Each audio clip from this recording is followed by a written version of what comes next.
Hello everyone, स्वागत है आप सबको अपने स्कूल के चैनल ओरिएंटल पब्लिक स्कूल में।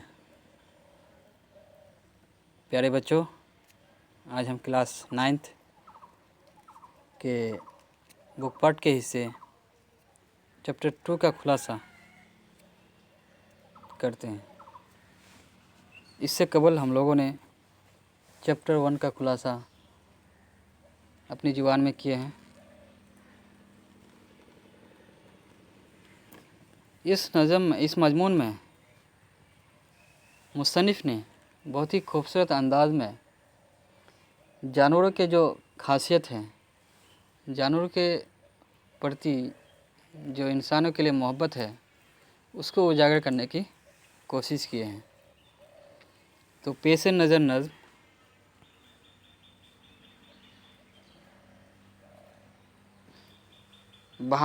बहादुर शाह का हाथी, जो आखिरी मुग़ल बादशाह था बहादुर शाह, उसके जो हाथी थे उसके ऊपर उसको किरदार बना के यहाँ पे पेश किए हैं। तो पेश नज़र मजमून बहादुर शाह का हाथी, इसको इन्वर्टेड कॉमा के अंदर रखा गया है।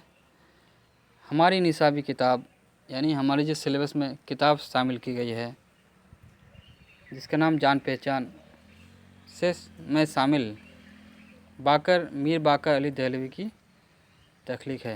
यानी मीर बाकर अली दहलवी जो बहुत बड़े अफसाना निगार दास्तान निगार थे, उनकी लिखी हुई है। मीर बाकर अली दहलवी जो है बहुत बड़े दास्तान निगार थे। इनको दास्तान गोई अपनी विरासत में मिली थी, यानी उनके नाना जो है बहुत बड़े दास्तान गो थे, उससे उनको जो है दास्तान गोई का सीखने का मौका मिला था। तो मीर बाकर अली दहलवी ने आखिरी मुग़ल बादशाह के दरबार में जो एक हाथी था जिसका नाम मौला बख्श था,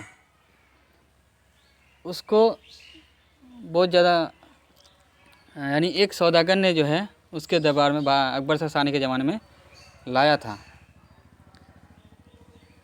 और ये हाथी की खासियत ये थी कि इसका कद यानी इसका ऊंचाई इतनी थी कि वो दहले के दरवाजे से बाहर नहीं निकल सकता था।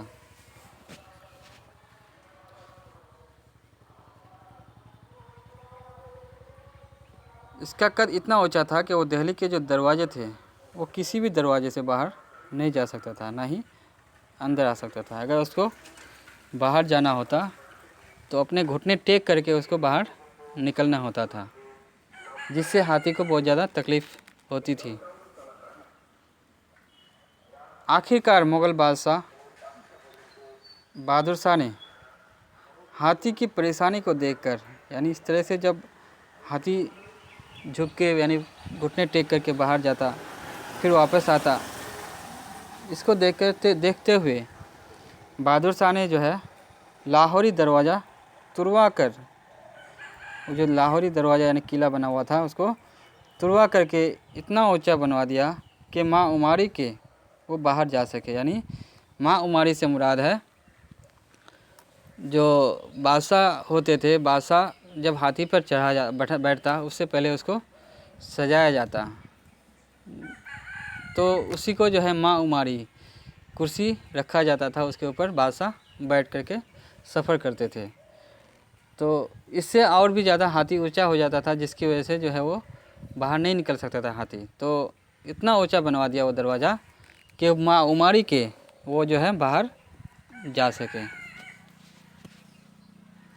एक दिन हाथी खुमार में आकर सैयद साहब को मार डाला। खुमार से मुराद है यहाँ पे नशा। हाथी को जो एक दिन नशा आ जाता है और वो नशे में आकर के जो है सैयद साहब जो थे, जो उसका पहलवान था, उसको ही मार डालते हैं।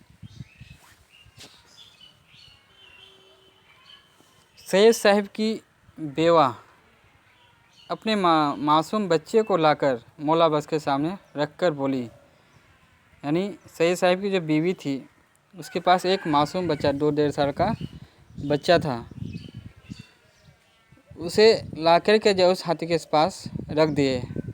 यानी उसको ये एहसास हुआ कि जब इसके फादर ही नहीं रहे, इसके वालिद ही नहीं रहे, तो ये रह के क्या करेगा। इसलिए जो है उसको मारने के लिए भी गुस्से में आकर के जो है उसको भी मारने के लिए उस हाथी के पास ला करके रख करके बोलती है, इसे भी मार डाल, यानी इसके बाप को तो तुमने मार ही डाला, अब ये रह के क्या करेगा, तुम इसको भी अब मार डाल। उस वक्त जो है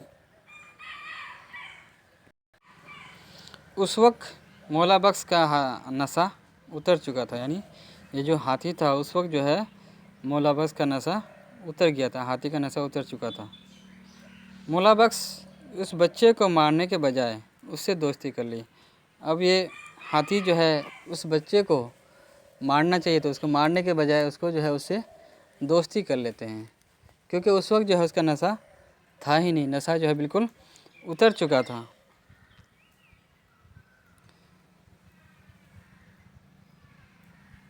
गन्ने और आतिफ का खाना बांट कर खाने लगे, यानी इस तरह से जो है अब दोनों में इतनी दोस्ती हो गई कि जो भी उसको खाने के लिए दिया जाता था वो खाने और आतिफ की रोटियां जो है मिल बांट के खाते थे, खाने लगे। लेकिन फेलबान ने इसकी शिकायत बादशाह से की। जब इस तरह से देखा कि ये जो भी खाने दिए जाते हैं इस हाथी को, यह हाथी जो है सारे बच्चों को जो है बांट देते हैं, तो इससे उसको जो है हसद होने लगे और ये शिकायत बादशाह से उस फेलबान ने कर दी और बच्चों को वहाँ जाने से रोक दिया गया। बादशाह के हुक्म से बादशाह ने फिर उसको उस फेलबान को हुक्म दे दिया कि कोई भी बच्चा जो है उस हाथी के पास ना जाने पाए और ना जाए। वह जाने से सबको रोक दिया गया, जिसकी वजह से मौला बख्श यानी हाथी खाना पीना ही बंद कर दिया, खाना पीना ही छोड़ दिया, एकदम कुछ खाना पीना पसंद नहीं किया। उसको सामने में खाना दिया जाता, पानी दिया जाता, लेकिन उसको वो छूता भी तक नहीं, यानी वो खाना पीना दोनों ही बंद कर दिया। आखिरकार बादशाह ने फेलबान को हुक्म दिया, यानी ये बात जब फिर फेलबान ने उस बादशाह से कहा कि ये 2-3 दिन से जो है कुछ नहीं खाया है, अगर इस तरह से ये हाल रहा तो ये 2-3 में मर जाएगा, तो इसलिए जो है वो बादशाह से फिर ये बात कहते हैं कि वो 2-3 दिन से कुछ नहीं खाया है। तो फिर बादशाह ने जो है फेलबान को हुक्म दिया कि तमाम बच्चों को हाथी के पास जाने दिया जाए, यानी जो भी बच्चे उस हाथी के साथ खेलते हैं, रहते हैं, उसके साथ उस पर सवार होते हैं, उन सभी बच्चों को जो है उस हाथी के पास जाने की इजाज़त दे दी जाए। तो फिर जो है बादशाह के हुक्म से सब बच्चों को वहाँ पे जाने का हुक्म मिल गया। और जब सभी बच्चे उस हाथी के पास पहुँच गए, फिर पहले की तरह वो हाथी भी जो है खुशी से खाने पीने लगे और सबको बांटने लगे। इस तरह से जो है बादशाह और हाथी में ये बातें मिलती जुलती थी कि दोनों ही जो है मिल बांट के खाने वालों में से थे। बादशाह का कहना था कि मैं भी फ़कीर हूँ, मेरा हाथी भी फ़कीर है, यानी अल्लाह ने हमें मिल बांट के खाने के लिए दिया ही है। इस तरह से इस मजमून से हमें ये मालूम होता है कि एक जानवर इंसान के साथ किस तरह पेश आता है, यानी इंसान के लिए उस हाथी का या उस जानवर का जो है, इस जानवर की क्या मोहब्बत है, इसकी नज़र में एक इंसान की हैसियत क्या है, यानी उस हाथी के नज़र में इंसान की कदर क्या है, हैसियत क्या है। इसलिए हम इंसानों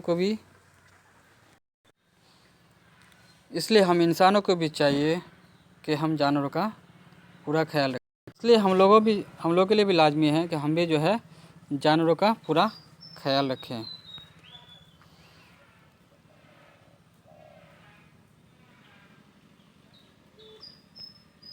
तो इसमें जो है कुछ सवाल दिए गए हैं, वैसे हम इसका PDF भेज दिए हैं, सवाल जवाबात के, आप लोग इसको देख लीजिएगा। फिर भी हम इसको रिवीजन करा देते हैं एक बार। बहादुर शाह ने लाहौरी दरवाज़ा क्यों तुड़वाया, यानी मौला बख्श यानी हाथी का कद इतना ऊंचा था कि वो दिल्ली के किसी भी दरवाजे से बाहर नहीं निकल सकता था, इसलिए बादशाह ने इसलिए बादशाह ने लाहौरी दरवाज़ा तोड़वा दिया। मौला बख्श बच्चे के पास क्यों आते थे, यानी मौला बख्श के पास बच्चे क्यों आते थे? तो इसका जवाब होगा गन्ने और रातिब की रोटी और हाथी पर सवार होने के लालच से बच्चे मौला बख्श के पास आते थे। तीसरा नंबर सवाल में है, हाथी की रोटी कैसी होती थी? तो इसका जवाब हो जाएगा हाथी की रोटी 2 से 3 इंच मोटी होती थी। मौला बख्श ने खाना क्यों बंद कर दिया, यानी हस्ब मामूल के तहत रोज़ाना के तहत वो उन बच्चों का इंतज़ार किया। जब बच्चे नहीं आए तो मौला बख्श गुस्से से खाना पीना बंद कर दिया, क्योंकि बच्चों को वहाँ जाने का इजाज़त नहीं थी। बादशाह 5वें नंबर पे है, बादशाह और मौला बख्श में कौन सी बातें मिलती जुलती थी? तो बादशाह और मौला बख्श में ये बातें मिलती थी कि दोनों ही जो है फ़कीराना ज़िंदगी गुजारते थे। दोनों ही जो है मिल बांट के खाने वालों में से थे। दोनों ही जो है चाहते थे कि हम दोनों जो है वो ये सोचते थे कि हमें अल्लाह ने जो है मिल बांट के खाने के लिए ही दिया है। तो आज हम यही